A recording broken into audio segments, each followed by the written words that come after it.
బయట నియంతృత్వం లోపల అబద్ధాల తత్వం అర్థం కాలేదా? అసెంబ్లీ బయట పోలీసులను వాడుకొని బాబు మార్కు నియంతృత్వం, అసెంబ్లీ లోపల గవర్నర్ ప్రసంగంలో బాబు మార్కు అబద్ధాల తత్వం. తొలి రోజు అసెంబ్లీ సమావేశాల్లో కనిపించింది ఇదే. ఆత్మస్తుతి పరనింద, ఇది చేతకాని వాళ్ళ పాలసీ. కానీ ఈ రోజు గవర్నర్ ప్రసంగంలో పరనింద తప్ప కనీసం ఆత్మస్తుతి కూడా కనిపించలేదు. ఎందుకో తెలుసా? ఆత్మస్తుతిలో సూపర్ 6 ప్రస్తావన తేవాలిగా. అందుకే ప్రస్తుతానికి పరనిందకే పరిమితమయ్యారు చంద్రబాబు. 2017 నుంచి కియా పేరు చెప్పుకొని బతికేస్తున్న బాబు జగన్ పాలనలో పరిశ్రమలు పారిపోయాయని, ఓట్ల కోసం నాడు చెప్పిన అబద్ధాలనే అసెంబ్లీలోనూ చెప్పించారు. దేశంలోనే పెట్టుబడుల్లో ఏపీని జగన్ 3వ స్థానంలో నిలిపారన్న వాస్తవాన్ని దాచేశారు. అసలు చంద్రబాబుకి తన రాజకీయ జీవితంలో పోర్టులు కట్టాలన్న ఆలోచన ఎప్పుడైనా వచ్చిందా? సచివాలయాలు నిర్మించాలన్న ఆలోచన ఎప్పుడైనా వచ్చిందా? ఆర్బీకేలు నిర్మించాలన్న ఆలోచన ఎప్పుడైనా వచ్చిందా? విలేజ్ క్లినిక్లు ఏర్పాటు చేయాలన్న ఆలోచన ఎప్పుడైనా వచ్చిందా? కనీసం ఒక్క మెడికల్ కాలేజీ నిర్మించాలన్న ఆలోచన ఎప్పుడైనా వచ్చిందా? 5 ఏళ్లలోనే జగన్ ఇవన్నీ చేస్తే గవర్నర్ ప్రసంగంలో వాటి ప్రస్తావన ఎక్కడా కనిపించలేదు, వినిపించలేదు. సరే, జగన్ మార్క్ డెవలప్మెంట్ పక్కన పెడదాం. చంద్రబాబు ప్రజలకిచ్చిన సూపర్ 6 హామీలైన గవర్నర్ ప్రసంగంలో ఎందుకు కనిపించలేదు? ఎందుకంటే అమలు చేసే ఉద్దేశం ఆయనకు లేదు కాబట్టి. ఇది నేను చెబుతున్న మాట కాదు, ఓట్లేసిన ప్రజలు ఇప్పటికే డిసైడ్ అయ్యి చెబుతున్న మాటలు. అయ్యా చంద్రబాబు గారు, జస్టిస్ రాకేష్ కుమార్ గారిని ఇంకా మర్చిపోలేదా మీరు? ఆయన వ్యాఖ్యలను సుప్రీంకోర్టు తప్పు పట్టిన విషయాన్ని మర్చిపోయారా మీరు? ఎందుకు సార్ అసెంబ్లీ వేదికగా గవర్నర్ ప్రసంగంలో ఈ అబద్ధాలు? రాష్ట్రంలో జరుగుతున్న హత్యాకాండ గురించి ప్రశ్నించే అవకాశం విపక్షానికి మీరు ఎలాగూ ఇవ్వరు. కనీసం ప్రజలు అడుగుతున్న ఈ 10 ప్రశ్నలకైనా సమాధానం చెప్పండి.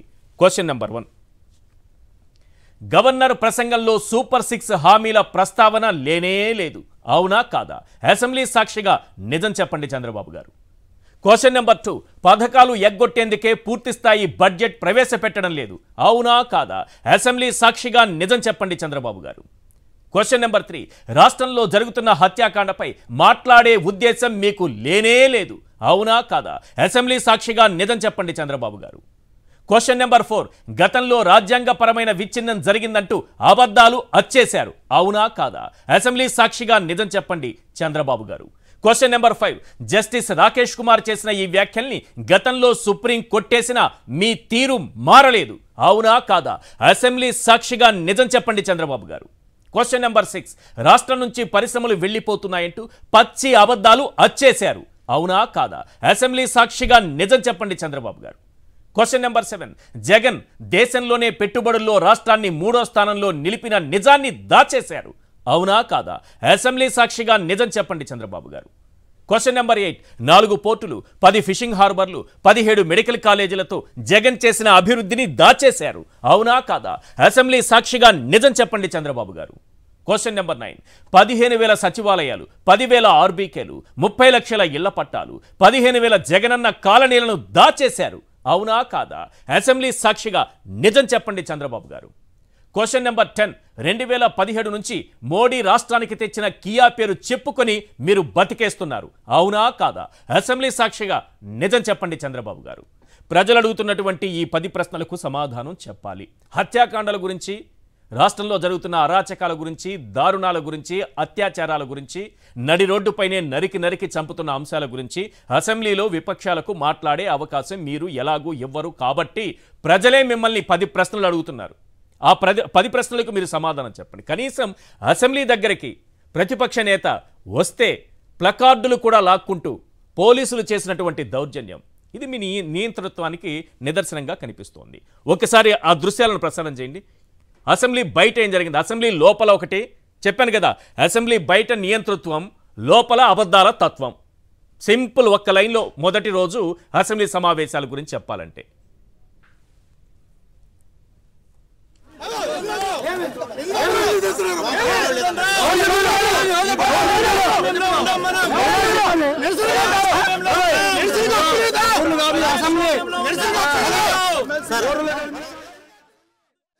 ప్రజాస్వామ్యాన్ని కాపాడడం మీ బర్ది. మీ టోపీ మీద ఉన్న సింహాలకు అర్థం అది. ఎవరు చెప్పారండి ఈ పేపర్లు చింపమని చెప్పి? ఎవరు చెప్పారండి ఈ పేపర్లు చింపమని చెప్పి? ఎవరు చెప్పారు అధికారం? అంటే అసెంబ్లీ పేపర్లు చింపే అధికారం, చింపే అధికారం ఎవరు ఇచ్చారు మీకు? ఎమ్మెల్యేల దగ్గర నుంచి ఎమ్మెల్సీల దగ్గర నుంచి ఇలా పేపర్లు గుంజుకొని లాక్కొని మీ ఇష్టం వచ్చినట్టుగా చింపే కార్యక్రమం చేసే అధికారం ఎవరిచ్చారు? మధుసూదన్ రావు గుర్తుపెట్టుకో, ఎల్లకాలం ఇలా మాదిరిగా ఉండదు. ప్రజాస్వామ్యంలో ఉన్నాం మనం. నీ టోపీ మీద ఉన్న సింహాలకు అర్థం ఏమిటో తెలుసా? అధికారంలో ఉన్న వాళ్ళకు సెల్యూట్ కొట్టడం కాదు, ప్రజాస్వామ్యాన్ని కాపాడడం కోసం మీరున్నారు. గుర్తుపెట్టుకోండి. అది పరిస్థితి. అసెంబ్లీ బయట జరిగినటువంటి ఈ దౌర్జన్యకాండం మీరు చూశారు. అసెంబ్లీ లోపల చూస్తేనా గవర్నర్ గారి ప్రసంగంలో అన్ని అబద్ధాలతో అచ్చేయించారు చంద్రబాబు నాయుడు గారు. పరిశ్రమలు పారిపోయాయంట. ఎన్ని పరిశ్రమలు తెచ్చారు? ఆ కియా పేరు చెప్పుకొని 2017 నుంచి బతికేస్తున్నారు. కానీ వచ్చిన పరిశ్రమలు ఎన్నో కూడా నేను చూపిస్తాను. ఎక్కడెక్కడ వచ్చాయో చెబుతాను. వచ్చిన వాస్తవ పెట్టుబడులు ఎన్నో కూడా నేను చెబుతాను. ఈ అబద్ధాలు చెప్పి గవర్నర్ ప్రసంగంలో అదే ఉంటే పోనీ మీరు గత పాలన గురించి ఎన్నైనా చెప్పండి, ఎన్నైనా తిట్టండి, ఓకే. మీరు ఏం చేస్తారు ఈ అసెంబ్లీ సమావేశాల వేదికగా? ప్రజలకు ఏమైనా ప్రామిస్ చేశారా? సూపర్ 6 గురించి లేనే లేదు. మీరిచ్చిన హామీలు అమలవుతాయని చెప్పారా? లేనే లేదు. రేపు ఓట్ ఆన్ అకౌంట్ బడ్జెట్ అంటున్నారు. అంటే ఏ పథకానికి ఎంత ఇస్తారో కూడా చెప్పకుండా, ఆ పథకాలు ఎప్పుడు అమలు చేస్తారో చెప్పకుండా, రేపు అసెంబ్లీ సమావేశాల వేదికగా జగన్ నాశనం చేసేశారు రాష్ట్రాన్ని, అందుకే అత్యాచారాలు జరుగుతున్నాయి. జగన్ నాశనం చేశారు రాష్ట్రాన్ని, అందుకే హత్యలు జరుగుతున్నాయి. జగన్ నాశనం చేశారు రాష్ట్రాన్ని, అందుకే దారుణాలు జరుగుతున్నాయి. జగన్ నాశనం చేశారు రాష్ట్రాన్ని, అందుకే దోపిడీలు జరుగుతున్నాయి. ఇలా చెప్పుకుంటూ పోతూ జగన్ రాష్ట్రాన్ని అప్పుల పాలు చేశారు కాబట్టి మనం ఏం చేయలేం. రేపు ఇదే చెప్పబోతున్నారా? ఎందుకు ఈరోజు గవర్నర్ గారి ప్రసంగంలో రాష్ట్ర ప్రజలకు మీకు ఓట్లేసి మీ మాటల మీద నమ్మకంతో ఓట్లేసి మీరేదో చేస్తారనే ఆశతో ఓట్లేసిన ప్రజలకు ఈరోజు ఎందుకు సమాధానం దొరకలేదు? ఏంటిది? బయట నియంతృత్వం, లోపల అబద్ధాల తత్వం.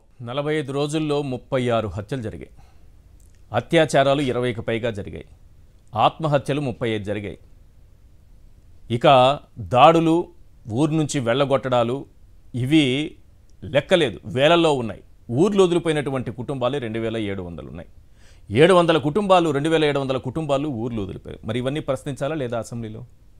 వీటికి సమాధానం ప్రభుత్వం నుంచి రావాలా వద్దా? మరి అడగడానికి వెళ్ళిన, ప్రశ్నించడానికి వెళ్ళిన, సేవ్ డెమోక్రసీ అంటున్నటువంటి వైఎస్ఆర్సీపీ ఎమ్మెల్యేలు, ఎమ్మెల్సీలపై, నాయకుడిపై ఏ రకంగా పోలీసు జులుముందో మళ్ళొక్కసారి ప్లే చేయండి. ప్రజాస్వామ్యాన్ని కాపాడడం మీ బర్ది. మీ టోపీ మీద ఉన్న సింహాలకు అర్థం అది. ఎవరు చెప్పారండి ఈ పేపర్లు చింపమని చెప్పి?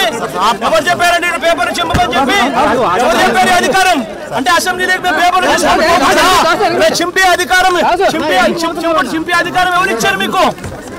ఎమ్మెల్యేల దగ్గర నుంచి ఎమ్మెల్సీల దగ్గర నుంచి ఇలా పేపర్లు గుంజుకొని లాక్కొని మీ ఇష్టం వచ్చినట్టుగా చింపే కార్యక్రమం చేసే అధికారం ఎవరిచ్చారు? మధుసూదన్ రావు గుర్తుపెట్టుకో, ఎల్లకాలం ఇలా మాదిరిగా ఉండదు. ప్రజాస్వామ్యంలో ఉన్నాం మనం. నీ టోపీ మీద ఉన్న సింహాలకు అర్థం ఏమిటో తెలుసా? అధికారంలో ఉన్న వాళ్ళకు సెల్యూట్ కొట్టడం కాదు, ప్రజాస్వామ్యాన్ని కాపాడడం కోసం మీరున్నారు. గుర్తుపెట్టుకోండి. అసెంబ్లీ బయట నియంతృత్వం, అసెంబ్లీ లోపల అబద్ధాల తత్వం. ఈ అంశంపైన మనతో మాట్లాడడానికి దువ్వాడ శ్రీనివాస్ గారు, వైఎస్ఆర్సీపీ ఎమ్మెల్సీ, అలాగే రామ్నాథ్ గారు సీనియర్ అనలిస్ట్, ఇక కోటంరాజు వెంకటేష్ శర్మ గారు హైకోర్టు అడ్వకేట్ మనకు లైవ్లో అందుబాటులో ఉన్నారు. దువ్వాడ శ్రీనివాస్ గారు, ఈ 45 రోజుల్లో 36 హత్యలు, 300 మందిపై హత్యాయత్నాలు, టీడీపీ నేతల వేధింపులు తాళలేక 35 మంది ఆత్మహత్య, 560 చోట్ల ప్రైవేటు ఆస్తులు, 490 చోట్ల ప్రభుత్వ ఆస్తులు ధ్వంసం, అరాచకాలు భరించలేక ఊళ్ళు వదిలి వెళ్ళిపోయినటువంటి కుటుంబాలు 2700. అవి కాకుండా 1050కి పైగా దౌర్జన్యాలు, దాడులు. ఇవి అసెంబ్లీలో ప్రశ్నించాల్సిన అవసరం ఉందా లేదా? శాంతి భద్రతల్ని పరిరక్షించాల్సిన బాధ్యత ప్రభుత్వంపై ఉంది అని నిలదీయాల్సినటువంటి అవసరం ఉందా లేదా? ఈరోజు అసెంబ్లీ బయట ఏం జరిగింది అక్కడే మీరున్నారు.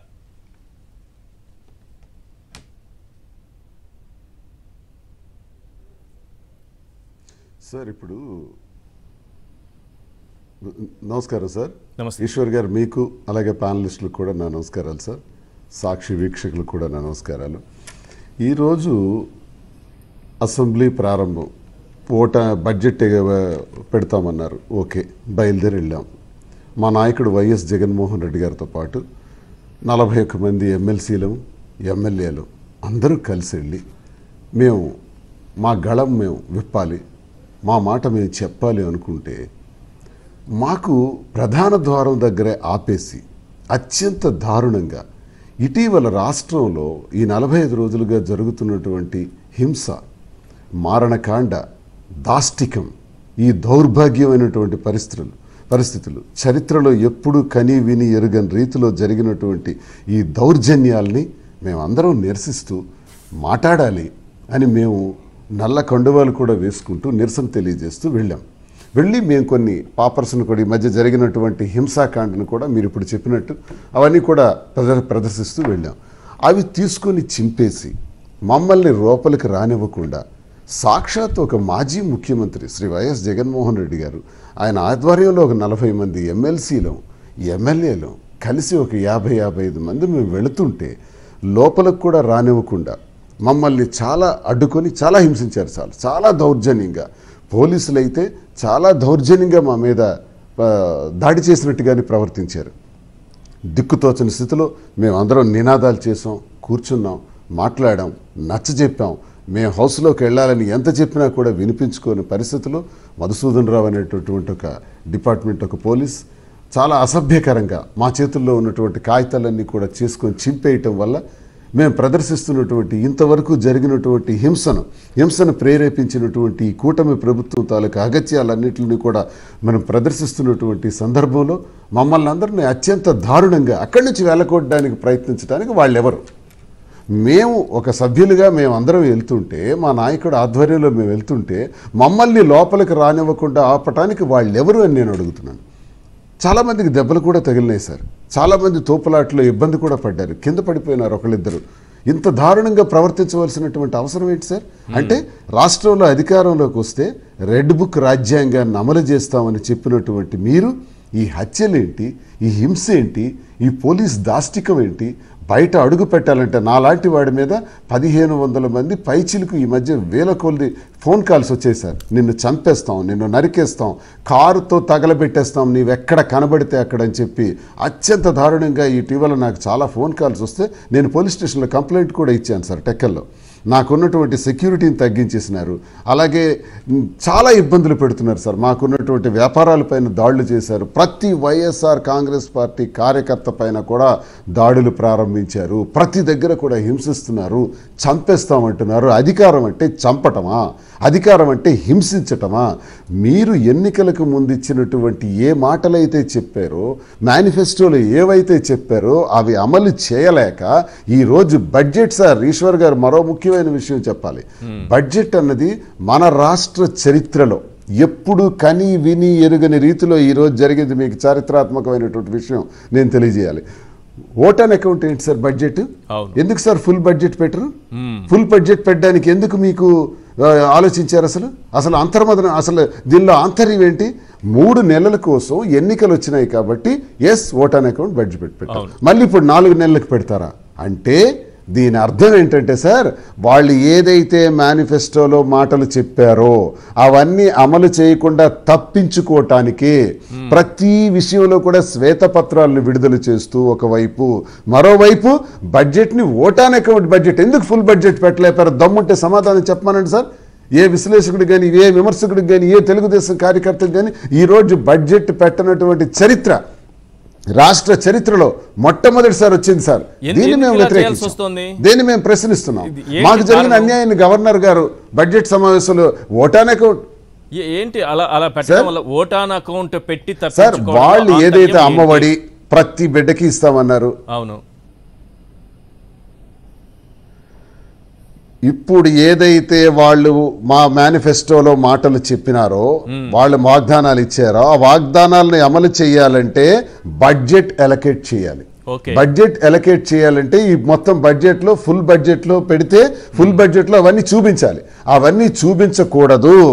వాటి ఇచ్చిన మాటలు మేము నెరవేర్చం, మా వాగ్దానాలు మేము అమలు చెయ్యం, అందుకే శ్వేతపత్రాలు విడుదల చేశాం, రాష్ట్రంలో డబ్బులు లేదని చెప్పి ఎగ్గొట్టడానికే ఈ దౌర్భాగ్యమైన పరిస్థితి రాష్ట్ర చరిత్రలో ఓటాన్ అకౌంట్ మరొక 4 నెలలకు పెట్టారు. ఏ సార్, 2019లో జగన్మోహన్ రెడ్డి గారు ముఖ్యమంత్రిగా ప్రమాణ స్వీకారం చేసిన తర్వాత ఆనాడు రాష్ట్రంలో ఉన్న నిధులు 100 కోట్లు మాత్రమే. 100 కోట్ల నిధులు ఉన్నప్పుడు జూన్ 12వ తారీఖున వారు బడ్జెట్ సమావేశాలు పెట్టి ఫుల్ బడ్జెట్ పెట్టారు. పెట్టి ప్రభుత్వ పరిపాలన కొనసాగిస్తూ ఇచ్చిన ప్రతి ఒక్క మాటని అమలు చేస్తూ రాజకీయాలకు అతీతంగా ప్రభుత్వ పథకాన్ని 99% మేనిఫెస్టోని 5 ఏళ్లలో అమలు చేసినటువంటి ధీరోదాత్తుడు జగన్మోహన్ రెడ్డి గారు, మా నాయకుడు. ఏమయ్యా మీకు చేత కాదా? మీకు ప్రభుత్వం ప్రజల అధికారం ఇస్తే శ్వేతపత్రాలు విడుదల చేయమని ఇచ్చారా? శ్వేతపత్రాలు విడుదల చేయాలని మీకు కోరారు. ఈరోజు శ్వేతపత్రం విడుదల చేస్తున్నారు. మీరు మేనిఫెస్టోలో లేనిపోని అబద్ధాలు చెప్పి ప్రజలకు అపోహలు చెప్పి లేనిపోని అపోహలు సృష్టించిన మీకు ఆనాడు తెలియదా ఈ రాష్ట్ర బడ్జెట్ పరిస్థితి?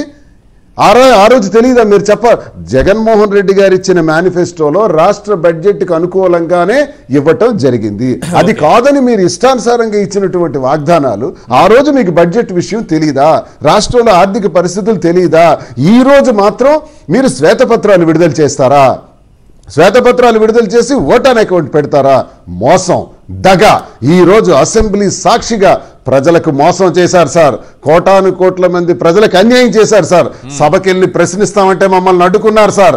మా నాయకుడు ప్రతిపక్ష పాత్ర పోషించాలంటే ఆ హోదా ఇస్తారా ఇవ్వరా అది ప్రశ్నించాం. స్పీకర్ గారి ముందు మా తాలూకా లెటర్ ఉంది, దానికి సమాధానం ఈ రోజు వరకు లేదు. ఏం చేయాలి మేము? సభా సమయం మాకు ఇస్తారా లేదా? మా నాయకుడికి మైక్ ఇస్తారా లేదా? మాట్లాడడానికి సమయం ఇవ్వకపోతే మేము ప్రధాన ప్రతిపక్ష పాత్ర ఎలా పోషించాలి? ప్రజల పక్షాన్ని గొంతు ఎలా మాట్లాడాలి? How can we speak for the voice for the voiceless people? Jagan అన్న ఎప్పుడూ చెప్పారు, వాయిస్లెస్ పీపుల్ గురించి మేము మాట్లాడాలంటే మీరు ఇస్తున్నటువంటి రోల్ ఏంటి? ఎందుకు మాకు సమాధానం చెప్పట్లేదు? ఇవన్నీ ప్రశ్నిస్తామంటే పోలీసులను పెట్టి మమ్మల్ని బయటికి తోయిస్తారా? మమ్మల్ని హింసిస్తారా? మమ్మల్ని చంపేస్తామని చెప్తారా? రాష్ట్రంలో అరాచకాలు సృష్టిస్తారా? విధ్వంసం సృష్టిస్తారా? ఏమిటి దాష్టికాలు? ఇది ప్రశ్నించాలంటే మమ్మల్ని మీరు బెదిరిస్తున్నారు. ఇది అన్యాయం సార్. దీన్ని మేము తీవ్రంగా మీరు ఏ ఇబ్బందులు చేసినా ఎన్ని ఇబ్బందులు పెట్టినా రాష్ట్రంలో జరిగినటువంటి హింసాకాండని జాతీయ స్థాయిలో తెలియజేయటానికే 24వ తారీఖున మేమందరం ఢిల్లీ వెళుతున్నాం సార్. వైఎస్ఆర్ కాంగ్రెస్ పార్టీ నాయకులు, ఎమ్మెల్సీలు, ఎమ్మెల్యేలు, మాజీ ఎమ్మెల్యేలు, మాజీ మంత్రులు, జిల్లా పార్టీ అధ్యక్షులు అందరం కలిసి ముక్కుముడిగా వెళ్ళి ఢిల్లీలో మా నాయకుడు వైఎస్ జగన్మోహన్ రెడ్డి గారి నాయకత్వంలో వెళ్ళి రాష్ట్రపతి గారిని, ప్రధానమంత్రి గారిని కలిసి ఈ రాష్ట్రంలో ఉన్న విధ్వంస కాండని ప్రతి ఒక్కటి కూడా జాతీయ స్థాయిలో తెలియజేసి రాష్ట్రపతి పాలన విధించాలని కోరబోతున్నాం. మేము జాతీయ స్థాయిలో పార్టీలన్నీ కూడా ముక్కును వేలేసుకుంటాయేమో. ఎక్కడ ఇటువంటి మా రాష్ట్రంలో ఎక్కడా చూడలేదు. అధికారం మారితే మారింది, కానీ ఈ రకమైనటువంటి దాడులు, దౌర్జన్యాలని జాతీయ స్థాయిలో మాత్రం అన్ని రాజకీయ పార్టీలు అన్ని రాష్ట్రాల్లో చర్చించుకునే పరిస్థితి కల్పించారు. ఎస్ రామ్నాథ్ గారు, మీరేం చెప్తారు సార్? ఈ అసెంబ్లీ బయట నియంతృత్వం, లోపల అబద్ధాల తత్వం, మీరు మీ అబ్జర్వేషన్ ఎలా కనిపిస్తుంది? నేను ఇంకోటి ఒక పాయింట్ యాడ్ చేయాలనుకున్నాను. గతంలో టీడీపీ నాయకులు స్పీకర్ పోడియం సభ్యులు స్పీకర్ పోడియం వద్దకు వెళ్ళారు, స్పీకర్ చైర్ని చుట్టుముట్టారు, పేపర్లు చింపి ముఖాన కొట్టారు. గతంలో రేవంత్ రెడ్డి అయితే ఏకంగా గవర్నర్ చైర్ని కూడా లాగేసిన ఉదంతం కూడా ఉంది ఈశ్వర్ గారు గతంలో. ఈరోజు చూస్తే బయట తెలుగుదేశం పార్టీ కంటే ఈ ఏపీలోని కొన్ని ప్రతిపక్ష పార్టీల వైఖరి అయితే మరీ ప్రమాదకరంగా ఉందేమో ఈ రోజు అనిపించింది. ఏపీ పిసిసి అధ్యక్షురాలు షర్మిల గారు ప్రెస్ మీట్ పెట్టారు ఈ రోజు. అవును, ప్రెస్ మీట్ పెట్టి ఏం చెప్తున్నారంటే, మేడం గారు మీరు గతంలో ఏ అంశం పైన కూడా ధర్నా చేయలేదు ఢిల్లీలో, కానీ ఈ అంశం మీద మీరు ఢిల్లీ వెళ్ళి ధర్నా ఎందుకు చేస్తారు అంటూ మాట్లాడారు. అంటే ఒక పార్టీ దేని మీద ధర్నా చేయాలి అనేది ఆ పార్టీ ఇష్టం. నాకు అనిపించింది ఏంటంటే, ఒకవేళ తెలుగుదేశం పార్టీ వాళ్ళంతా కాంగ్రెస్ కార్యకర్తల మీద కూడా ఇలాగే దాడులు చేస్తూ ఉంటే షర్మిల గారు ధర్నాలు చేయరా? అలాంటి అవసరం లేదు అనుకుంటున్నారా? లేకుంటే తెలుగుదేశం పార్టీ వాళ్ళు ఎలాగో కాంగ్రెస్ కార్యకర్తల్ని ఏమి అన్నారు కాబట్టి మనకి అలాంటి అవసరం రాదు అనుకుంటున్నారా? ఢిల్లీకి వెళ్ళి ఎలా ధర్నా చేస్తారు మీరు అని ప్రశ్నిస్తున్నారు. షర్మిల గారు మర్చిపోతున్నది ఏంటంటే, చంద్రబాబు నాయుడు గారు ఎన్డీఏ కూటమిలో ఉన్నారు, అంటే బీజేపీతో ఉన్నారు. బీజేపీకి కాంగ్రెస్ కు పడదు అన్న విషయం అందరికీ తెలుసు. ఎన్డీఏ కూటమిలో ఉన్న ఒక పార్టీకి సంబంధించిన ప్రభుత్వానికి వ్యతిరేకంగా, ఇక్కడ జరుగుతున్న విధ్వంసానికి వ్యతిరేకంగా ఒక పార్టీ ఢిల్లీలో వెళ్ళి ధర్నా చేస్తే కాంగ్రెస్ పార్టీ దాన్ని వెల్కమ్ చేయాలి. కానీ మీరు ఢిల్లీ వెళ్ళి ఎలా ధర్నా చేస్తారు? ఇంకా వరదలు వస్తున్నాయి, వెళ్ళి బాధితులు. తమాషా ఏంటంటే, ఇందులో ఫ్రైడే నాడు జగన్మోహన్ రెడ్డి గారు ఈ అనౌన్స్మెంట్ చేశారు. మేము ఢిల్లీకి వెళ్తున్నాము, ఢిల్లీ వేదికగానే తేల్చుకుంటాము, అక్కడే ధర్నా చేస్తాము, ఇది కేంద్రం దృష్టికి తీసుకెళ్తామని చెప్పారు. మేడం గారు ఈరోజు రంగంలో దిగారు. అంటే చంద్రబాబు నాయుడు గారు ఆలోచించారు, ఒక రక్షణ కవచం కావాలి కదా. ఆ రక్షణ కవచం ఏంటని ఆలోచించి అమ్మ ఒడెప్పుడు ఇలాగే వచ్చారు, తల్లికి వందనం అమ్మ ఒడి అని తీసుకొచ్చి ఆమె ఇలాగే మాట్లాడారు. తమాషా ఏంటంటే పాపం తులసిరెడ్డి గారు అనేసి కాంగ్రెస్ పార్టీలో ఒక నాయకులు ఉన్నారు సార్. ఆయన పార్టీ ప్రచార కమిటీ చైర్మన్ కూడా. ఆయనకి తెలియదేమో. ఆయన ఏమంటారంటే ఏపీలో 5 నెలల్లో కూటమి కుప్పకూలడం ఖాయం. ఈ రకంగా చేస్తూ ఉంటే, ఈ దాడులు దౌర్జన్యాలు చేస్తూ ఉంటే, ఈ రకంగా హత్యాకాండ కొనసాగిస్తే ఈ ప్రభుత్వం ఎక్కువ కాలం మనజాలదు, 5 నెలల్లో కుప్పకూలడం ఖాయం అన్నారు. మేడం గారు ఇది చూసినట్లేరేమో. ఒకవేళ చూస్తే ఈయన ఉద్యోగం పీకించేస్తారేమో. మనం మాట్లాడాల్సిన చంద్రబాబు కోసం కదా. చంద్రబాబుకు రక్షణ కవచంగా ఉండాల్సిన మనం కూటమి కుప్పగూలుతుందని మాట్లాడడం ఏంటని తులసిరెడ్డి గారి పైన ఆగ్రహం వ్యక్తం చేసి ఆయన పదవి పీకించేసినటువంటి ప్రమాదం కూడా ఉందేమో అని అనిపించింది సార్ నాకు ఇది చూసిన తర్వాత. ఇంకోటండి, వినుకొండలో జరిగిన రషీద్ హత్య అసలు రాజకీయ హత్య కాదు. నేనేం సాక్షి చూసి చెప్పడం లేదు, తెలుగుదేశం పార్టీ ఛానల్ చూసి చెప్పడం లేదు. మేము ఓన్ గా ఎంక్వైరీ చేసుకున్నాం. అది రాజకీయ హత్య కాదు, వ్యక్తిగత హత్య. దాన్ని పట్టుకొని మీరు ఢిల్లీ వెళ్తారా అని కూడా ప్రశ్నించారు. అంటే ఈ ఇన్సిడెంట్ కేవలం రషీద్ హత్య ఆధారంగానే వైఎస్ఆర్ కాంగ్రెస్ పార్టీ అదొక్క ఇన్సిడెంట్ నే పట్టుకొని ఢిల్లీకి వెళ్లి ధర్నా చేస్తోంది అన్న ఒక ఇంప్రెషన్ కలిగించేందుకు కూడా ప్రయత్నించారు. రషీద్ వాళ్ళ అమ్మగారే చెప్తూ ఉన్నారు, ఇది తప్పనిసరిగా రాజకీయ హత్య, వైఎస్ఆర్ కాంగ్రెస్ పార్టీలో యాక్టివ్ గా ఉన్నారు కాబట్టి నా కుమారుడిని చంపారు అని. శర్మిలా మేడం గారు మాత్రం లేదు, అలాంటిది ఏమీ లేదు, మేము ఎంక్వైరీ చేశామని చెప్తూ ఉన్నారు. అంటే కంప్లీట్ గా వైఎస్ఆర్ కాంగ్రెస్ పార్టీని వ్యతిరేకిస్తూ తెలుగుదేశం పార్టీని డిఫెండ్ చేయడానికి బాగా ప్రయత్నిస్తున్నట్టుగా కూడా మరి కాంగ్రెస్ పార్టీ నాయకులు ఏం చేస్తున్నారు సార్? ఈ రకంగా వచ్చే చంద్రబాబు కోసం రక్షణ కవచం లాగా ప్రతిసారి ఏర్పడుతుంటే రాష్ట్రంలో ఇన్ని అరాచకాలు నేను చదివి వినిపించాను కదా. ఇన్ని హత్యలు జరిగితే ఒక్కరోజు ఏం మాట్లాడరు. అత్యాచారాలు, మహిళల గురించి మహిళైనా మాట్లాడాలి కదా. ఒక పార్టీకి అధ్యక్షురాలుగా మహిళగా ఉన్నారు, మహిళ కదా మీరు. ఇన్ని అత్యాచారాలు జరిగితే కనీసం అక్కడ మనకి నంద్యాలలో ఆ అమ్మాయి ముచ్చుమరి ఘటన, ఈ రోజు వరకు డెడ్ బాడీ లేదు, మాట్లాడరు. చంద్రబాబుకి నొప్పి కలుగుతోంది, చంద్రబాబుకి ఇబ్బంది కలుగుతోందంటే టపటపటపాను వచ్చి ఇక్కడ ప్రెస్ మీట్లు పెట్టేస్తారు. ఏపీలో విచిత్రమైన పరిస్థితి ఈశ్వర్ గారు. ఒక వైఎస్ఆర్ కాంగ్రెస్ పార్టీ తప్పించి మరి ఏ పార్టీ కూడా తెలుగుదేశం పార్టీని ప్రశ్నించే పరిస్థితుల్లో లేదు. తెలుగుదేశం పార్టీ ఏం చేసినా కరెక్టే అన్న వైఖరితోనే ఉన్నారు. ఇప్పుడు కాంగ్రెస్ పార్టీ కూడా ఒక పార్టీ ఎన్డీఏలో ఉంది, ఆ పార్టీకి సపోర్ట్ గా మనం మాట్లాడితే ఏమవుతుంది అన్న ఇది కూడా లేకుండా పిసిసి అధ్యక్షురాలు వచ్చి మాట్లాడుతూ ఉన్నారంటే నాకు అనిపించింది ఏంటంటే, నా అబ్జర్వేషన్ ఒకటి, జగన్మోహన్ రెడ్డి బయటకు రాకుండా ఉంటే, కార్యకర్తలను అడ్రస్ చేయకుండా ఉంటే, వైఎస్ఆర్ కాంగ్రెస్ పార్టీ కార్యకర్తల మీద రోజులు దాడులు జరుగుతూ ఉంటే ఒక టైంకు వాళ్ళంతా మా కాంగ్రెస్ వైపు వస్తారేమో అని ఆశించారేమో. అలా కాకుండా విత్ ఇన్ 1 month లోనే జగన్మోహన్ రెడ్డి యాక్టివ్ అయిపోయి ఈ రోల్ తీసుకునేసరికి మళ్ళా మాకు ఇంకేం పాత్ర లేకుండా పోతుందేమో అన్న ఒక ఆవేదనతో ఏమన్నా షర్మిలా గారు మీరు ఢిల్లీ వెళ్ళి ఎలా ధర్నా చేస్తారు అని అన్నారేమో నాకు అనిపించింది. ఇక గవర్నర్ ప్రసంగానికి సంబంధించి చూస్తే అది గవర్నర్ గారి ప్రసంగం అనడం ఆయన అవమానించడమే. చంద్రబాబు నాయుడు గారు తెలుగుదేశం పార్టీ నాయకులు నిత్యం చెప్తున్న ఆ స్క్రిప్ట్ ని ఈ రోజు గవర్నర్ తో చదివించారు. 30 నిమిషాల పాటు ప్రసంగం సాగితే 25 నిమిషాల పాటు జగన్మోహన్ రెడ్డి ప్రభుత్వం మీద ఏకధాటిగా గవర్నర్ చేత దాడి చేయించారు ఇష్టానుసారం. లాస్ట్ లో 5 నిమిషాల్లో మాత్రం మా మీద చాలా ఒత్తిడి ఉంది, మా మీద పెద్దగా ఆశలు పెట్టుకోవద్దండి అని చెప్పి ప్రజల్ని కన్విన్స్ చేసే ప్రయత్నం చేశారు. మీరు ఇందాక ఒకటి కీలకమైన అంశాన్ని మీరు బాగా గుర్తు చేశారు ఈశ్వర్ గారు. అదేంటంటే ఈ రాష్ట్రంలో రాజ్యాంగం మొత్తం కుప్పకూలిపోయింది, రాజ్యాంగం విచ్ఛిన్నం జరిగిందని హైకోర్టు, హానరబుల్ హైకోర్టే విచారణకు ఆదేశించిందని చెప్పారు. నజీర్ గారు సుప్రీంకోర్టు న్యాయమూర్తి గతంలో ఆయన చేత ఇలాంటి అబద్ధాన్ని జ్యుడిషియరీకి సంబంధించి చెప్పారంటే ఎంత దౌర్భాగ్యం అండి. సుప్రీంకోర్టు ఇదే జస్టిస్ రాకేష్ కుమార్ అలాంటి తీర్పు ఇస్తే, అలాంటి ఉత్తర్వులు ఇస్తే సుప్రీంకోర్టు హాల్లో మొత్తం సీనియర్ న్యాయవాదుల ముందే హైకోర్టు ఇచ్చిన ఈ ఆదేశాలతో మేము కలవరపాటు గురవుతున్నాం, ఈ హైకోర్టు కలత చెందుతోంది, ఇంతమంది ఉన్నారు కదా, ఒక ఏబిఎస్ కార్పస్ పిటిషన్ మీద హైకోర్టు ఏకంగా ఒక రాష్ట్రంలో రాజ్యాంగ విచ్ఛిన్నం జరిగిందో లేదో తేలుస్తామని ఆదేశాలు ఇవ్వడం మీ జీవిత కాలంలో, మీ అనుభవంలో ఎప్పుడైనా చూసారా అని సుప్రీంకోర్టులో ఉన్న న్యాయమూర్తులను అందరినీ సుప్రీంకోర్టు ప్రశ్నించింది. ఆ ఆదేశాన్ని కొట్టివేసిన ఆదేశాన్ని సుప్రీంకోర్టు కొట్టివేస్తే అది అల్టిమేట్. దాన్ని వదిలిపెట్టి హైకోర్టు ఇలా చెప్పిందని గవర్నర్ చూపించారు. దాంతో పాటు 2019 జూన్ లో గవర్నర్ ప్రసంగం సాగినప్పుడు జగన్మోహన్ రెడ్డి ముఖ్యమంత్రి అయిన తర్వాత నరసింహన్ గారు అప్పటికి ఇప్పటికీ ఒక స్పష్టమైన మార్పు అయితే, తేడా అయితే కనిపించింది. ఆ ప్రసంగంలో బీద అరుపులు ఎక్కడా లేవు. గత ప్రభుత్వం అలా చేసింది, మా దగ్గర డబ్బులు లేవు అనేది ఏం లేదు. ఒక్కడే చెప్పారు సూటిగా, మేమిచ్చిన ప్రతి నవరత్నం పథకము అమలు చేస్తాం అని చెప్పడంతో పాటు ఎప్పుడు ఎలా అమలు చేస్తామని చెప్పారు. ప్రతి శాఖ వద్ద ఈ మేనిఫెస్టో కూడా ఉంటుంది అని గవర్నర్ తో చెప్పించారు. అన్న ప్రకారమే ముందుకు వెళ్లారు. ఈ రోజు గవర్నర్ తో ఇవి సూపర్ 6 అమలు మొదలైంది అని చెప్పించారు. అని చెబుతూ ఏం చెప్పారు, పింఛన్లు పెంచాము, అన్నా క్యాంటీన్లు తీసుకురాబోతున్నామని చెప్పారు.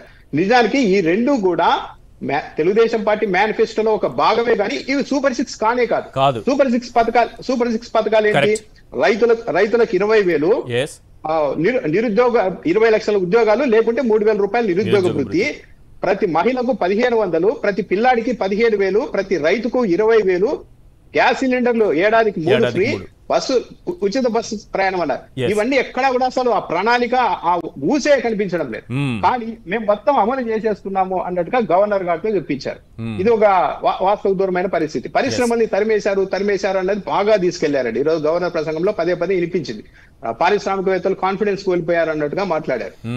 తెలుగుదేశం పార్టీ 5 ఏళ్లలో ఒకే ఒక అంశాన్ని బాగా వాడుకుంది, అమర్ రాజా బ్యాటరీస్ ను వెళ్ళిపోమని లేదు, ఏమీ అనలేదు. విపరీతమైన పొల్యూషన్ అవుతుంది. ఆ చుట్టుపక్కల మొత్తం చెరువులు అన్ని పొల్యూట్ అయిపోతున్నాయి, గ్రౌండ్ వాటర్ అంతా దెబ్బతింటుంది, అనారోగ్య సమస్యలు వస్తున్నాయి, దాన్ని మీరు రెక్టిఫై చేసుకోండి అని చెప్పారు. దాన్ని ఆసనంగా చేసుకొని మొత్తం పరిశ్రమల్ని తరిమేస్తున్నారు అంటూ ప్రచారం చేశారు. ఇదే తెలుగుదేశం పార్టీ. ఇదే ఇలాంటి ప్రజలకు చెప్పాలి సార్. అమాయకులు ఎక్కువ మంది ఉన్నారు కదా, చంద్రబాబు కోటేసిన అమాయకులు. ఆ పరిశ్రమ కూడా ఎక్కడికి పారిపోలేదు. తిరుపతిలో కరకంబాడులో అక్కడే ఉంది, ఇంకా అదే వ్యాపారం చేసుకుంటుంది. ఆ పరిశ్రమ ఎక్కడికి పారిపోలేదు. చంద్రబాబు నాయుడు గారి అబద్ధాల్లో ఆ వాస్తవాన్ని అక్కడ కరకంబాడి ప్రజలు, తిరుపతి ప్రజలు, చిత్తూరు జిల్లా ప్రజలు, రాయలసీమ ప్రజలు ఒకసారి చూడాలి. అవును, ఇదే ఇలాంటి కాలుష్య పరిశ్రమల పైన ఎలాంటి స్టాండ్ తీసుకుందన్నది కూడా మనం చూడాలి. మొన్న పవన్ కళ్యాణ్ గారు ఏమన్నారు? ఎక్కడే గానీ కాలుష్య రహిత పరిశ్రమల్ని మేము ప్రోత్సహిస్తామన్నారు. యనమల రామకృష్ణుడు గారు అనేక రాష్ట్రాలు పోటీ పడితే జగన్మోహన్ రెడ్డి ప్రభుత్వ హయాంలో ఏపీకి బల్క్ డ్రగ్ పార్క్ వస్తే అధికారికంగా యనమల రామకృష్ణుడు గారు లేఖ రాశారు, ఇక్కడ పెట్టడానికి వీలు లేదు అని, కాలుష్యం వస్తుంది పెట్టడానికి వీలు లేదు అని లేఖ రాశారు అధికారంగా. తెలుగుదేశం పార్టీ స్టాండ్ అలా ఉంది. కానీ ఈ రోజు మాత్రం గవర్నర్ గారి ప్రసంగంలో ఓవరాల్ గా ఏంటనిపించిందంటే, ఒక గెలుపు లక్ష్మిని చంద్రబాబు నాయుడు గారు ఎన్నికలకు ముందు ఒక ట్రాప్ చేశారు. రకరకాల హామీలు ఇచ్చి అది చేసి గెలుపు లక్ష్మిని ట్రాప్ చేసేశారు, తమ ఆధీనంలోనికి తీసేసుకున్నారు. కాబట్టి ఈ 5 ఏళ్ళు మా దగ్గరే పెట్టుకుంటాం, ఈ పథకాలు గితకాలు ఇవన్నీ కాదు. ఓట్ ఆన్ బడ్జెట్ అకౌంట్ కి ఎందుకు వెళ్ళిపోయారండి? గతంలో జగన్మోహన్ రెడ్డి బడ్జెట్ పెట్టే సమయంలో 100 కోట్లు మాత్రమే ఉన్నాయని చెప్పారు. వచ్చే నెలలో మేము అప్పు కూడా తీసుకోమని ఆర్బీఐకి లేఖ కూడా రాసి వెళ్ళిపోయారు తెలుగుదేశం పార్టీ హయాంలో. యనమల రామకృష్ణుడు హేళనగా అదేదో ఒక పదాలని వాడు కూడా శాడిజం అలాంటివి, మేము మొత్తం అప్పులు తెచ్చేసాం, జగన్మోహన్ రెడ్డి అప్పులు ఇచ్చేవాడు కూడా జగన్మోహన్ రెడ్డికి ఉండాలన్నారు. కానీ ఆ రోజు జగన్మోహన్ రెడ్డి ఇలా అయిపోయింది కాబట్టి నేను పథకాలు అమలు చేయడం అని చెప్పలేదు, ఆయన చేసుకుంటూ వెళ్ళారు. ఈ రోజు మాత్రం పదే చంద్రబాబు నాయుడు గారు అధికారంలోకి రావడానికి ముందే బడ్జెట్ అకౌంట్ లో ఖజానాలో 5,600 కోట్లు కేంద్ర ప్రభుత్వం నుండి వచ్చేసింది. మొత్తం అప్పులన్నీ కలుపుకుంటే ఆయన పగ్గాలు పెట్టేసరికి 7,000 కోట్ల రూపాయలకు పైగా డబ్బులు అందుబాటులో ఉన్నాయి. అయినా కూడా గతంలో అంతా జగన్మోహన్ రెడ్డి నాశనం చేసిపోయారు. ఇవన్నీ చెప్తున్నారంటే నాకు తెలిసి ఒక 2-3 నెలలు ఆగిన తర్వాత ఈ పథకాల మీద ఒకే కంక్లూజన్, బాంబులాగా ప్రజల మీద వేస్తారేమో, ఇవన్నీ అమలు సాధ్యం కాదు, క్షమించండి అంటారేమో నా అభిప్రాయం అయితే కలుగుతోందండి. రైట్, ఒక్కసారి జస్టిస్ రాకేష్ పై సుప్రీం సీరియస్ అది ఒక్కసారి ప్లే చేయరా? జస్టిస్ రాకేష్ గారు రాష్ట్రంలో రాజ్యాంగం అమల్లో లేదని జగన్మోహన్ రెడ్డి గారిని వ్యక్తిగతంగా దూషించి, వ్యక్తిగతంగా తన కామెంట్స్ వినిపించి, అలాగే ఖైదీ నెంబర్ ఇలా అని కొడితే జగన్మోహన్ రెడ్డి పేరు వస్తుందని, ఈయన గురించి నేను ఈ మధ్య తెలుసుకున్నానని, ఒక జడ్జి చేయాల్సినటువంటి కామెంట్స్ కాదని ఆఖరికి సుప్రీంకోర్టు కూడా ఆయన మీద సీరియస్ అయింది. ఈ వ్యాఖ్యల్ని తీసుకొచ్చి ఈరోజు గవర్నర్తో వినిపించే ప్రయత్నం చేశారు చంద్రబాబు నాయుడు గారు. చాలా మంచి పాయింట్ చెప్పారు రామనాథ్ గారు. మన గవర్నర్ గారు కూడా న్యాయమూర్తిగా పనిచేసినటువంటి అనుభవం ఉన్నటువంటి వ్యక్తి, ఆయనతోనే అబద్ధం చెప్పించారు. అదే రాకేష్ కుమార్ పైన సుప్రీంకోర్టు ఏ రకంగా సీరియస్ అయిందో ఒక్కసారి చూడండి. అదే జస్టిస్ రాకేష్ కుమార్ గారు ఏ రకంగా రిజైన్ చేసి వెళ్ళిపోయారు. నేషనల్ కంపెనీస్ లా ట్రైబ్యునల్ దాంట్లో సుప్రీంకోర్టు ఆర్డర్ను కూడా ధిక్కరించినందుకు సుప్రీంకోర్టు ఆగ్రహం వ్యక్తం చేస్తే ఆయన రిజైన్ చేసి వెళ్ళిపోయారు అనేటటువంటి వార్త. రాకేష్ కుమార్ గారు ఈరోజు ఆ రాకేష్ కుమార్ గారు, జస్టిస్ రాకేష్ కుమార్ గారు చేసినటువంటి కామెంట్స్ని చంద్రబాబు నాయుడు గారు గవర్నర్తో చెప్పిస్తారు. ఆయన చేసినటువంటి కామెంట్స్ని ఫస్ట్ అక్కడ స్క్రీన్ పైన చూపిస్తోంది. వారు చేసినటువంటి కామెంట్స్ని చాలా సీరియస్గా తీసుకుంది సుప్రీంకోర్టు. ఆ వ్యాఖ్యల్ని తొలగించింది. మీరు అసంబద్ధమైనటువంటి వ్యాఖ్యలు చేశారు, మీకు సంబంధం లేని వ్యాఖ్యలు చేశారు. మిషన్ బిల్డ్ కేసుల తీర్పులో సీజేలను బదిలీ, మళ్ళీ ఈయన సీజేల బదిలీని కూడా తప్పుపడుతూ కొలీజియం పైన కూడా వ్యాఖ్యలు చేశారట.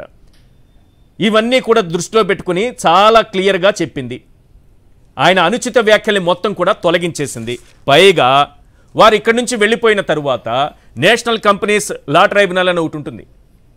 ఆ ట్రైబ్యునల్లో మెంబర్గా ఉన్నారు జస్టిస్. అక్కడ సుప్రీంకోర్టు ఆర్డర్ని కూడా ధిక్కరించారనే ఆరోపణలు రావడంతో సుప్రీంకోర్టు ఇమీడియట్గా వచ్చి కోర్టుకు వచ్చి మా ముందు నిలబడండి అని చెప్పడంతో ఆఖరికి రిజైన్ చేసి వెళ్ళిపోయారు. మరి వారి వ్యాఖ్యల్ని పట్టుకుని ఈరోజు చంద్రబాబు నాయుడు గారు సుప్రీంకోర్టు డిలీట్ చేసినటువంటి వ్యాఖ్యల్ని మళ్ళీ గవర్నర్ గారితో చదివిస్తారు. అంటే చంద్రబాబు నాయుడు గారు మేనేజ్మెంట్, నేను ఇంక వ్యవస్థల పేర్లు చెప్పను, మేనేజ్మెంట్ ఏ స్థాయిలో ఉంటుందో ఆలోచించుకోండి. పైగా మళ్ళీ గవర్నర్ గారి దగ్గర ఆ వ్యాఖ్యలు చేయించటం. ఎస్, ఒక న్యాయ నిపుణులు శర్మ గారు వారే చెప్పాలి ఈ అంశం పైన. శర్మ గారు, ఏంటి సార్ ఇది? జస్టిస్ రాకేష్ గారి గురించి వారు చేసినటువంటి వ్యాఖ్యల్ని మళ్ళీ చంద్రబాబు నాయుడు గారు గవర్నర్ గారితో చెప్పించడం. ఈ రోజు అసెంబ్లీలో ఉభయ సభలను ఉద్దేశించి గవర్నర్ గారి చేత ఎన్నో అవాస్తవాలు చంద్రబాబు నాయుడు గారు చెప్పించారండి.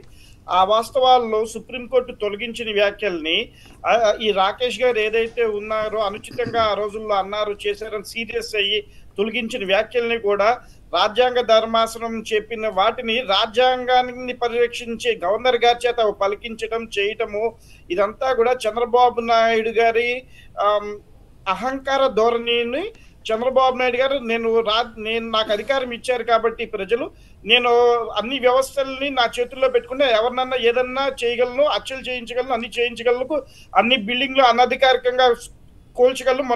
మొన్న హైకోర్టు వైఎస్ఆర్సీపీ పార్టీ భవనం కూల్చొద్దన్నా సరే కూల్చేశారు.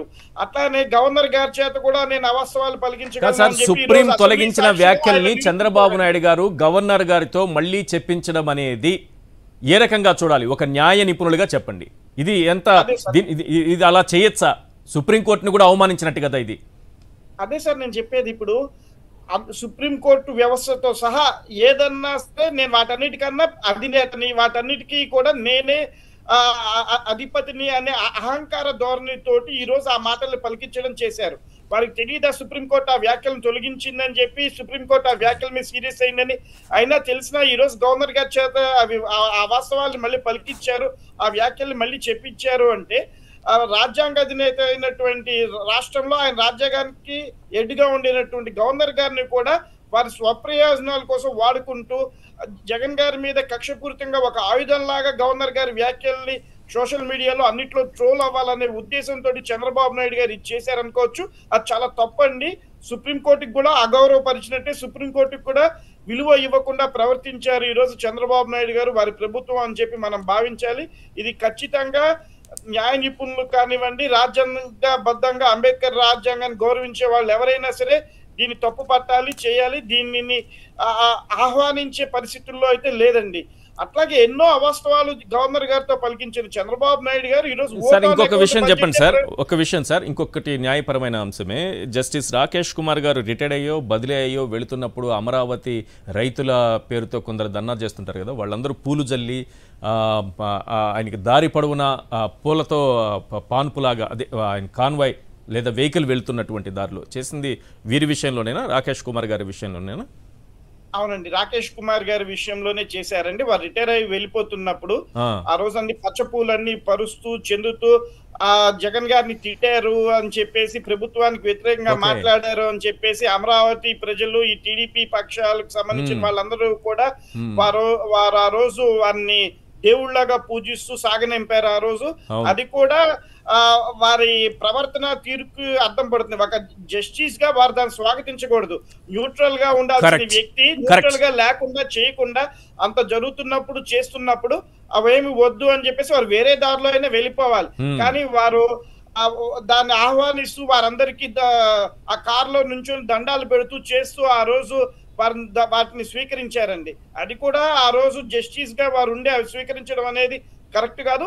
అట్లాగే వారు ఎంతో అవమానకర రీతిలో సుప్రీంకోర్టు ఒక దాంట్లో స్టే ఇచ్చి అందులో జడ్జిమెంట్ చెప్పొద్దు అన్నా సరే వీరు ఆ జడ్జిమెంట్ చెప్పడము చేయటము చూసి ఆ రోజు చేసిన తర్వాత ఈ విషయం సుప్రీంకోర్టు వారికి తెలిసి వారిని వచ్చి హాజరవ్వమంటే ఎన్సీఎల్టీ సభ్యులందరినీ కూడా అప్పుడు అక్కడికి వెళ్ళి హాజరైతే కంటెంప్ట్ అవుతుంది, చాలా సీరియస్ అవుతుంది అని చెప్పి గతంలో ఇట్లా కలకత్తా జడ్జి గారు ఒక జస్టిస్ గారు చేస్తే వారిని 6 నెలలు జైల్లో ఉంచారండి. వీరికి ఆ పరిస్థితి వస్తుందని చెప్పేసి ఇక రాజీనామా చేసి అవమానకర పరిస్థితుల్లో వీరు ఆ రోజు వెనుదిరిగారు. అంటే ఎప్పుడు కూడా వారు ఇచ్చే తీర్పులు వారి స్వప్రయోజనాలు కాపాడటం కోసం, వేరే వారి స్వప్రయోజనాలు కాపాడటం కోసమే చేశారని చెప్పి భావించాలే తప్ప న్యాయబద్ధంగా రాజ్యాంగబద్ధంగా రాకేష్ గారు నడుచుకున్నారు అని చెప్పి మనం భావించక్కర్లేదు.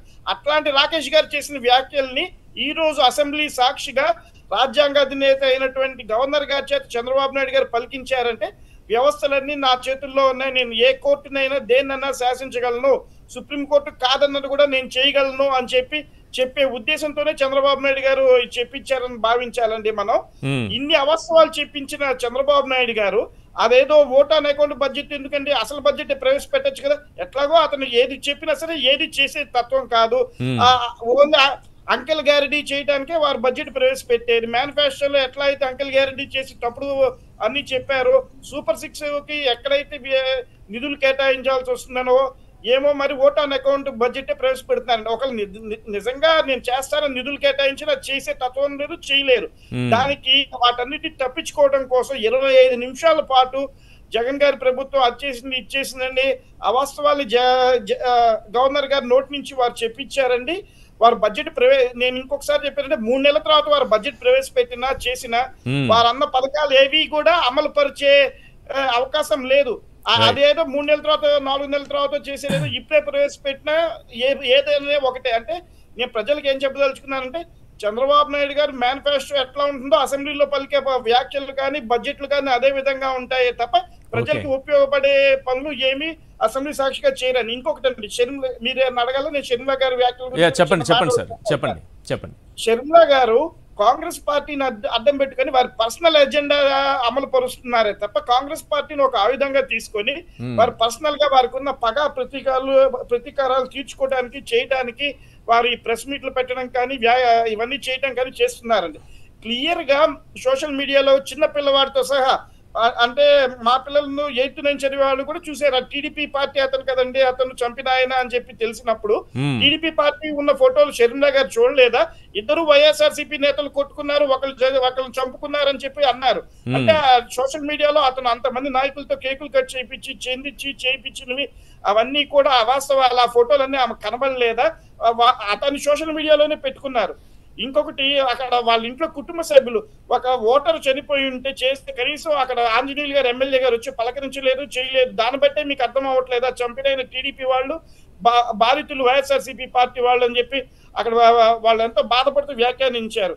ఇవన్నీ కూడా చూస్తుంటే షర్మిల గారు మీరు ఇందాక తులసి రెడ్డి గారి గురించి కూడా చెప్పారు, కేవలం వారి స్వప్రయోజనాలు సొంత ఎజెండా అమలు పరచుకోవడం కోసం దేశ రాజధానిలో చేసే ధర్నాన్ని కూడా స్వాగతించకుండా చేయకుండా దాని మీద కూడా వారు వ్యాఖ్యానించడం చాలా మంది హాస్యాస్పదంగా కాకుండా చాలా బాధపడుతూ చూస్తున్నాను. చాలా బాధాకరంగా ఉన్నాయండి షర్మిల గారు చేసిన వ్యాఖ్యలు.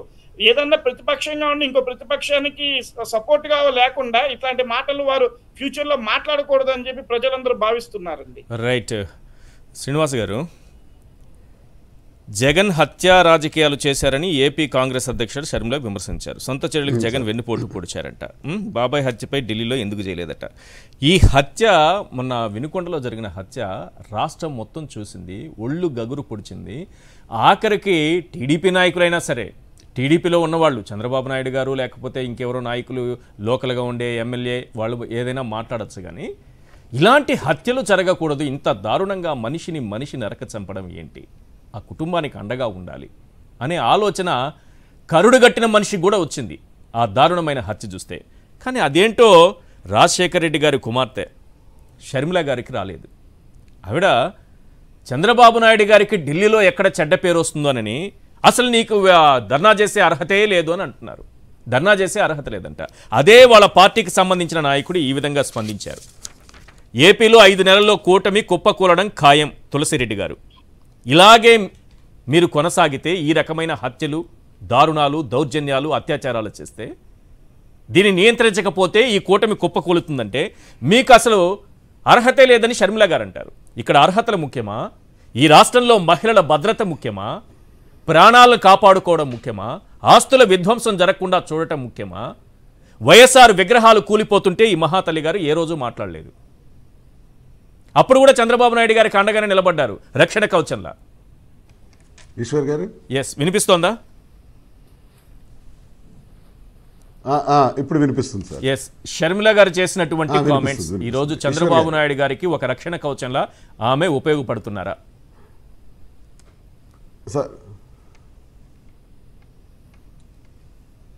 సార్ ఇప్పుడు ఈశ్వర్ గారు, రాష్ట్రంలో ఒక విచిత్ర కోణం ఏంటంటే కూటమిలో 3 పార్టీలు ఉన్నాయి, బీజేపీ, జనసేన, టీడీపీ. వీళ్ళకి బయట నుంచి సపోర్ట్ చేసే మరో కూటమి కోణమే కాంగ్రెస్. ఓకే, చచ్చిపోయిన కాంగ్రెస్ పార్టీకి అధ్యక్ష బాధ్యతలు చేపడుతూ చంద్రబాబు నాయుడిని ప్రొటెక్ట్ చేయటమే దినచర్యగా పెట్టుకున్నటువంటి షర్మిల గారు. శ్రీనివాస్ గారు చిన్న మాట అండి, కాంగ్రెస్ కాదు షర్మిల కాంగ్రెస్ అని చెప్పి మాట్లాడడం చూస్తూ షర్మిల కాంగ్రెస్, అది షర్మిల కాంగ్రెస్ పని, అది కాంగ్రెస్ పని అది కాదు, షర్మిల గారి కాంగ్రెస్ పని అది. అది శ్రీనివాస్ గారు పెద్దవారికి చిన్న షర్మిల కాంగ్రెస్, షర్మిల కాంగ్రెస్ పని, అది కాంగ్రెస్ పని కాదు అది. అంతే సార్. ఇప్పుడు కాంగ్రెస్ ఇంకా మనం అలాగే చేయాలి. షర్మిల కాంగ్రెస్ రాజశేఖర్ రెడ్డి గారి ఆలోచన విధానాలని అవమానపరిచే విధంగా హత్యా రాజకీయాలు, హింసా రాజకీయాలు, దౌర్భాగ్యమైన పరిస్థితులు రాష్ట్రంలో విలయతాండవం చేస్తుంటే ఆ పరిస్థితుల్ని ఖండించాల్సింది పోయి మేము జాతీయ స్థాయిలో రాష్ట్రంలో జరుగుతున్నటువంటి హింసని జాతీయ స్థాయిలో మాట్లాడటానికి మా నాయకుడు జగన్మోహన్ రెడ్డి గారి నేతృత్వంలో మేమందరం వెళుతుంటే ఈ రకమైనటువంటి విమర్శలు చేయటం కేవలం చంద్రబాబు నాయుడిని రక్షించడానికి కూటమిలో 4వ భాగం ఇది. అదే షర్మిల కాంగ్రెస్. ఇది 4వ భాగంగా ఆయన్ని కాపాడటానికి చేస్తున్న ప్రయత్నం. ఎథిక్స్ కోల్పోయి మాట్లాడితే ప్రజల దగ్గర చాలా ఇబ్బంది పడాల్సి వస్తుంది. ఇది చాలా హేయమైనటువంటి మాటలు ఇవి. దీన్ని తీవ్రంగా మేము ఖండిస్తున్నాం. ఆమె ఈ రకమైనటువంటి మాట్లాడకూడదు. హింసా రాజకీయాలను ప్రోత్సహించే విధంగా లోకేష్ రెడ్ బుక్ రాజ్యాంగాన్ని అమలు చేసే విధంగా ప్రోత్సహిస్తూ మాట్లాడుతున్నటువంటి ఆమె చర్యలు ఈరోజు రిషీద్ పైన జరిగినటువంటి పబ్లిక్గా 8:30 గంటలప్పుడు జరిగినటువంటి మర్డర్ ఎంత దారుణంగా కొడుతుంటే దాన్ని చూసి ఇది రాజకీయంగా జరిగింది కాదు, వ్యక్తిగత కారణం అంటారు. వ్యక్తిగత కారణాలైనటువంటి సార్, ఎప్పుడైనా ఒక మర్డర్ జరిగిందంటే ఖచ్చితంగా ఆ మర్డర్కి క్రిమినల్ కాన్స్పిరసీ ఉంటుంది. క్రిమినల్ కాన్స్పిరసీలో ఎవరెవరు భాగస్వాములు, ఎందుకు ఈ మర్డర్ చేయాలనుకున్నారు అన్నది వ్యక్తిగత కారణం కాదు సార్, ఖచ్చితంగా రాజకీయ కారణం. ఎందుకంటే ఇద్దరు రాజకీయ పార్టీలకు చెందిన వాళ్ళే. రిషీద్ వైఎస్ఆర్ కాంగ్రెస్ పార్టీ యువనేత, అలాగే జిలానీ 2 ఏళ్ల నుంచి తెలుగుదేశం పార్టీలో ఉన్నటువంటి కార్యకర్త. వీళ్ళు మధ్య వచ్చినటువంటి గొడవకి రిషీద్ అనే వ్యక్తిని జిలానీ చంపాడంటే రాజకీయ కోణం కాదా? వెంటనే ఎస్పీ గారు బయటకు వచ్చి మాట్లాడి ఏదో తప్పించుకోవాలని చూస్తారు. దీనికి షర్మిల గారు మళ్ళీ మద్దతు పలికి అత్యంత దారుణంగా దీన్ని ఆవిడ మాట్లాడుతూ తులసిరెడ్డి గారు ఆడినటువంటి మాటల్లో నాకు నిజాయితీ కనబడుతుంది సార్. ఎందుకంటే వాస్ట్ ఎక్స్పీరియన్స్ ఉన్నటువంటి మనిషి ఆయన, పెద్ద ఆయన.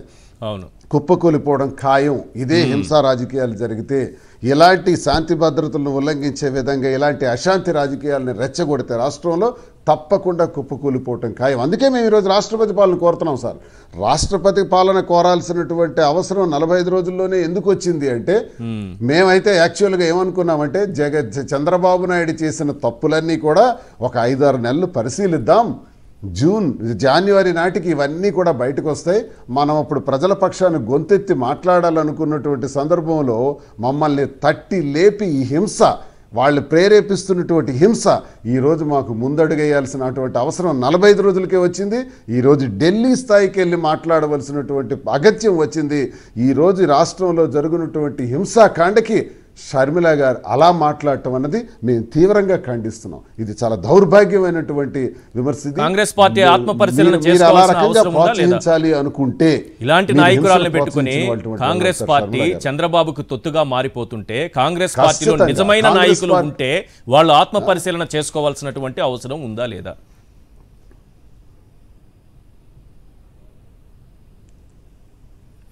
సార్, మేమందరం కాంగ్రెస్ నుంచి వచ్చిన వాళ్ళమే. ఫస్ట్ మేము నా చిన్నప్పటి నుంచి కూడా యువజన కాంగ్రెస్ నుంచి చేసుకుని వైఎస్ రాజశేఖర రెడ్డి గారితో అడుగులు వేస్తూ జగన్మోహన్ రెడ్డి గారితో అడుగులు వేస్తున్నటువంటి చరిత్ర మాది.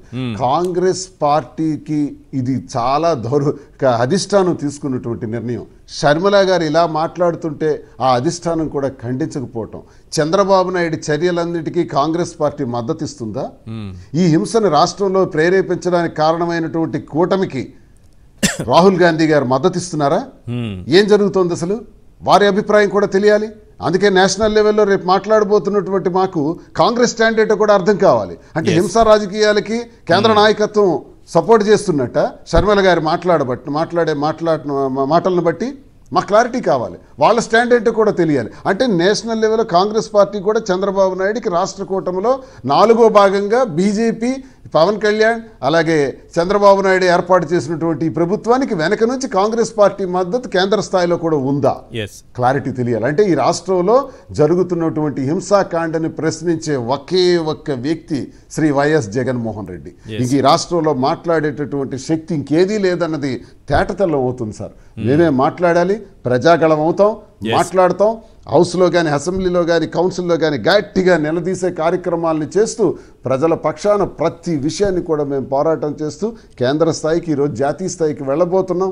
ఈ కార్యక్రమాన్ని ఇంకా పటిష్టం చేసుకుంటూ ప్రజల పక్షాన మాట్లాడతాం. తప్పకుండా తులసిరెడ్డి గారు చెప్పినట్టు ఈ కూటమి ప్రభుత్వం కుప్ప కూలిపోవడం ఖాయం సార్. ఇది జరగబోతుంది. ఇది సార్ రామ్నాథ్ గారు, కియా గురించి ప్రతి సందర్భంలో కియా వాస్తవాలు అనేక సందర్భాలు నేను బయట పెట్టాను. మోడీ గారు కియాను తీసుకురావడానికి చేసిన కృషి, ఆ రోజు ఏఎన్ఐ ఇచ్చినటువంటి వార్త, ఇవన్నీ కూడా నేను అనేక సందర్భాల్లో చెప్పాను. సరే, చంద్రబాబు నాయుడు గారు ఇప్పటికీ దాన్ని తానే తీసుకొచ్చినట్టుగా చెప్తారు. ఓకే, ఓన్ చేసుకున్నారు. ఓకే, ఈ రోజు కూడా అదే కియా గురించి మాట్లాడుతున్నారు. సరే, మాట్లాడుకోవచ్చు. కానీ రాష్ట్రంలో పెట్టుబడులే రాలేదన్నట్టు, పరిశ్రమలన్నీ పారిపోతున్నట్టు ఈ అబద్ధాలు ఇలా చెబితే ఇప్పుడు కేంద్ర ప్రభుత్వం నుంచి డిపిఐఐటి కానీ ఇతర సంస్థలు కానీ ఇచ్చినటువంటి నివేదికలు ఒక్కసారి స్క్రీన్ పైన చూద్దాం సార్. ఈ అబద్ధాలు ఇలాగే ఎంతకాలం కొనసాగుతాయి? లాస్ట్ 2024 జనవరి నుంచి మార్చి మధ్య అన్ని రాష్ట్రాలకు వచ్చినటువంటి పెట్టుబడుల గురించి ఒక్కసారి చూద్దాం. 3వ స్థానంలో ఉంది ఆంధ్రప్రదేశ్. డిపిఐఐటి నివేదిక, department for promotion of industries and investments trade, ఇది ఇచ్చినటువంటి నివేదిక. దాని ప్రకారం మహారాష్ట్ర 1 లక్ష కోట్లతో మొదటి ప్లేస్లో ఉంటే, గుజరాత్ 36,000 కోట్లతో రెండవ స్థానంలో ఉంటే, ఆంధ్రప్రదేశ్ 22,580 కోట్లతో మూడో స్థానంలో ఉంది. కానీ పరిశ్రమలే రాలేదంటారు. కేవలం ఆ మధ్య కాలంలో జనవరి నుంచి మార్చి వరకే వచ్చినటువంటి పరిశ్రమలు 3 నెలల కాలంలో కొత్తగా 15 ప్రాజెక్టులు వస్తే 22,580 కోట్ల రూపాయల పెట్టుబడులు వచ్చాయి కేవలం జనవరి నుంచి మార్చి 3 నెలల కాలంలో. ఇదే డిపిఐటి ఇచ్చినటువంటి నివేదిక ప్రకారం చూస్తే 27 నెలల కాలానికి, అంటే జగన్ గారి చివరి 27 నెలల పాలనలోనే 112 యూనిట్లు ఉత్పత్తి ప్రారంభించాయి. 50,000 కోట్ల రూపాయలకు పైగా పెట్టుబడులు వచ్చాయి. ఓవరాల్గా చూస్తే 62,069 కోట్ల రూపాయల పెట్టుబడులు 27 నెలల్లో వాస్తవ రూపంలోకి వచ్చాయని నివేదిక ఇచ్చింది. ఇలా చంద్రబాబు నాయుడు గారు గవర్నర్తో కూడా అబద్ధాలు చెప్పిస్తే ఈ వాస్తవాలు ప్రజలకు చెప్పేది ఎవరు? ప్రజలకు చేరవేసేది ఎవరు? ఎక్కడ తప్పు జరుగుతోంది? ఎవరు తప్పు చేశారు? రాష్ట్ర ప్రభుత్వం గత ప్రభుత్వం ఏమైనా తప్పు చేసిందే చెప్పుకోలేకపోయిందా? ఇవన్నీ కూడా 3 నెలల కాలంలో ఉత్పత్తి ప్రారంభించిన కంపెనీలు. 22,000 కోట్ల రూపాయల పెట్టుబడులు. ఆ కియా కియా కియా అని హార్న్ కొట్టినట్టు 2017 నుంచి కొట్టుకుంటూనే ఉన్నారు. హైదరాబాద్లో ఒక హైటెక్ సిటీ అయిపోయింది. హైదరాబాద్ అభివృద్ధి నాదే. ఒక కియా, మొత్తం పరిశ్రమలన్నీ నావే. మరి ఈ పరిశ్రమలన్నీ ఏమైపోవాలి?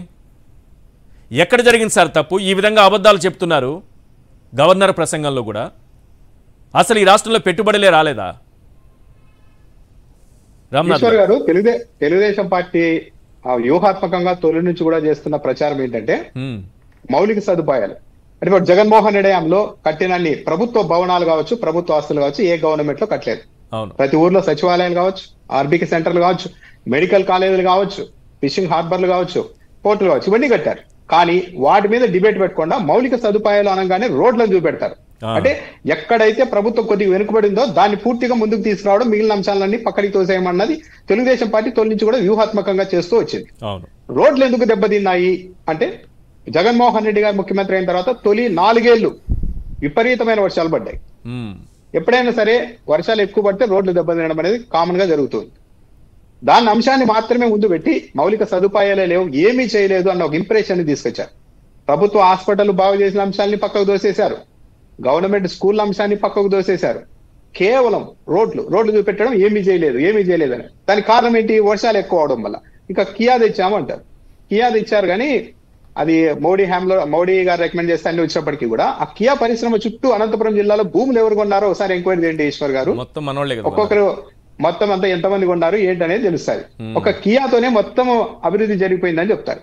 అదే వైఎస్ఆర్ కాంగ్రెస్ పార్టీ ప్రభుత్వంలో విద్యుత్ సంస్థలు కావచ్చు, ఇతర పరిశ్రమలు కావచ్చు, చివరికి ఆదానికి ల్యాండ్ ఇచ్చినా సరే అదంతా ఫ్రాడ్, కుంభకోణం అంటారు. ఆదాని కంపెనీలకు ఇచ్చినా కూడా వీళ్ళ హయాంలో ఇచ్చినట్టు మాత్రమే పర్ఫెక్ట్ అని చెప్తారు. అమరావతిలో పరిశ్రమలు తరిమేశారు. జగన్మోహన్ రెడ్డి ఈ పరిశ్రమను తరిమేశారు అని అధికారికంగా ఒక్క పేరు చూపించమనండి, చూపిరు. కానీ తెలుగుదేశం పార్టీ హయాంలో అలాంటి చాలా ఎగ్జాంపుల్స్ ఉంటాయి.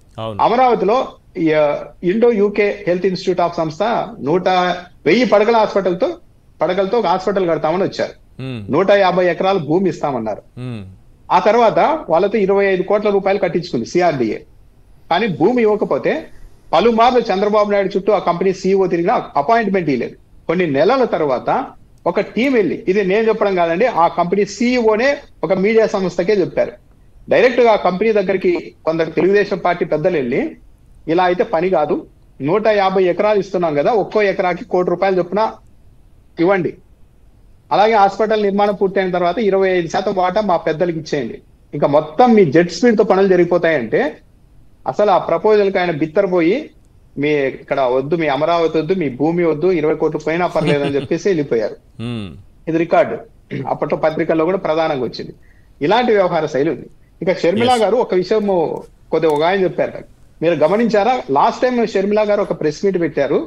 ఆ ప్రెస్ మీట్ లో ఇంకెక్కడైనా సరే వైఎస్ఆర్ విగ్రహాన్ని తెలుగుదేశం పార్టీ వాళ్ళు పడగొడితే నేను వచ్చి విగ్రహం దగ్గర ధర్నా చేస్తా అన్నారు. ఇక ఆ రోజు నుండి వైఎస్ఆర్ విగ్రహాలు పగిలిపోలేదు, మీరు అబ్జర్వ్ చేశారా అని ఒక ఆయన అన్నాడు. అంటే షర్మిల గారికి ఏమైనా ఇబ్బంది వస్తుంటే ఆ లైన్ మార్చుకుంటుందా తెలుగుదేశం పార్టీ అన్న అభిప్రాయాన్ని అతను వ్యక్తం చేశారు. ఫస్ట్ విగ్రహం పగిలినప్పుడే మాట్లాడుంటే అక్కడికే ఆగేది కదా. అదంతా అయిపోయిన తర్వాత చెప్పారు లాస్ట్ ప్రెస్ మీట్ లో, అప్పటి నుండి ఆగాయి. మరి మళ్ళీ ఏమైనా మొదలు పెడతారేమో, మళ్ళీ షర్మిల గారు ఏమైనా ధర్నా చేస్తారేమో చూడాలి. దాంతో పాటు జగన్మోహన్ రెడ్డి వెంట వెళ్ళిన వాళ్ళంతా మా వాళ్ళే, రండి రండి అని ఒకవైపు పిలుస్తారు. అదే మనుషుల మీద నిత్యం దాడులు జరుగుతూ ఉంటే మీరు ధర్నాలు చేయకూడదు, ప్రభుత్వాన్ని ప్రశ్నించకూడదు, ఒక 6 నెలలు దెబ్బలు తినండి అని ఇండైరెక్ట్ గా మాట్లాడుతూ ఉన్నారు. ఇది డబుల్ స్టాండర్డ్. మన ఇంట్లో ఒకరు చనిపోతే అది మొత్తం రాష్ట్ర ఇష్యూ చేయాలి.